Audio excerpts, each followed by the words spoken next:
محمد وآل محمد۔ اعوذ باللہ من الشیطان الرجیم، بسم اللہ الرحمن الرحیم۔ اس وقت آپ حضرات جہاں کھڑے ہوئے ہیں اس مقام کو چہل اختران کہا جاتا ہے۔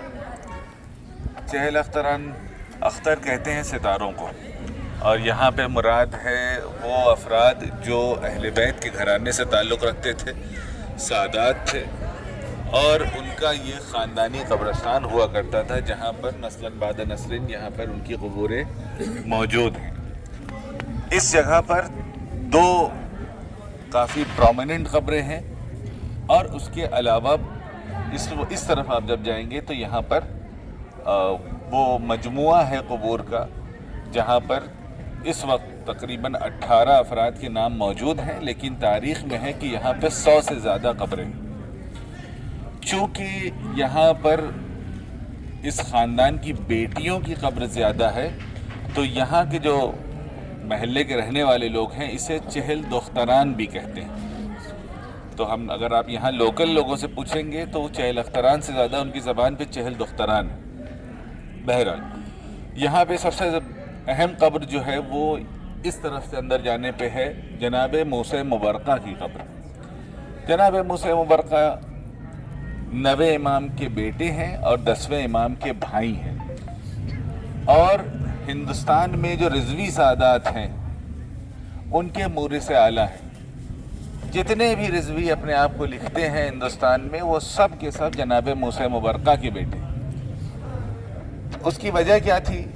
جبکہ آپ امام تقی کے بیٹے ہیں تو ٹیکنیکلی جو جس امام سے منسوب ہوتا ہے اس امام سے ہی اس کا نام چلتا ہے، تو بجائے اس کے کہ رضوی لکھ رہے ہیں ان کو چاہیے تھا تقوی لکھتے، یا امام جواد کیونکہ ایک لقب ہے آپ کا تو جوادی لکھتے۔ لیکن آغا موسی مبرقہ کی یہ وصیت تھی، چونکہ میرے جد کے جو فرزند ہیں وہ اکلوتے امام 9ویں امام تھے، تو ان کے جد کا نام آگے کیسے چلے گا، تو انہوں نے یہ وصیت کی کہ میری اولادیں جو ہوں گی وہ اپنے ساتھ رضوی لکھیں گی۔ تو ابھی جو ہندوستان میں جو اور دیگر مقامات پہ جو رضوی سادات پائے جاتے ہیں وہ سب کے سب ان کی وصیت کی وجہ سے رضوی ہیں، وإلا وہ تقوی بھی ہیں، وہ جوادی بھی ہیں، وہ ساری چیزیں۔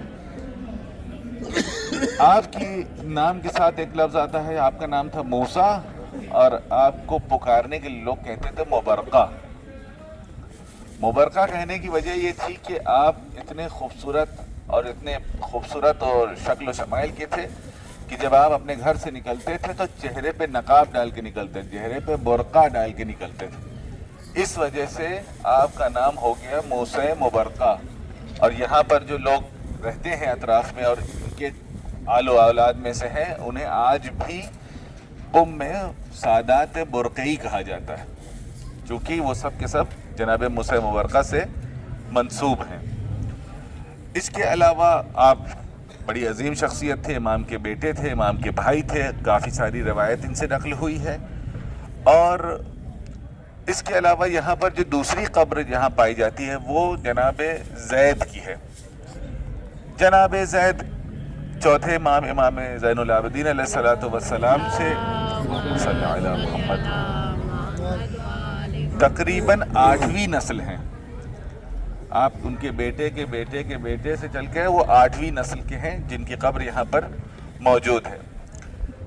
ان کی بھی انشاءاللہ آپ لوگ زیارت کریے گا۔ اس طرف جو ہے میں نے عرض کیا کہ یہاں پر کیونکہ یہ خاندانی قبرستان ہوا کرتا تھا، جیسے آج بھی ہم لوگوں کے یہاں ہندوستان میں بھی بعض گاؤں میں پایا جاتا ہے کہ یہ ہمارے آباء و اجداد اسی جگہ پہ دفن ہیں، اسی طریقے سے یہاں پر بھی اس خاندان کے سادات یہاں پر دفن ہوا کرتے تھے۔ اور یہاں پر خود موسی مبرقہ کی جو بیٹی ہیں جناب زینب بنت موسی مبرقہ، ان کی قبر ہے۔ اور اسی طریقے سے فی الحال جو نام وہاں پہ لکھا ہوا ہے، اگر آپ کتابوں میں دیکھیں گے تو آپ کو ملے گا کہ یہاں پہ بہت سارے ایسے سادات گزرے ہیں جن کا نام نہیں ملتا ہے، لیکن ان کے بارے میں ملتا ہے کہ فلاں کے بیٹے تھے جو یہاں پر دفن ہیں۔ آپ یہاں بھی جائیں انشاءاللہ، دعا کریں، اور یہاں جو سادات ہیں خاص طور پہ جو رضوی سادات ہیں وہ جائیں جناب موسی مبرقہ کی قبر پہ اور حق سے مانگیں کہ ہمیں یہ چیز چاہیے۔ کیوں؟ کیونکہ یہ سب کے باپ ہیں، اگر ابا سے نہیں مانگیں گے تو کس سے مانگیں گے؟ ٹھیک ہے، تو یہ بالکل جائیے گا اندر، اور جانے کے بعد اپنی حاجت طلب کیجیے گا. یہ وہ افراد ہیں کہ جن کی حاجتیں رد نہیں ہوتی.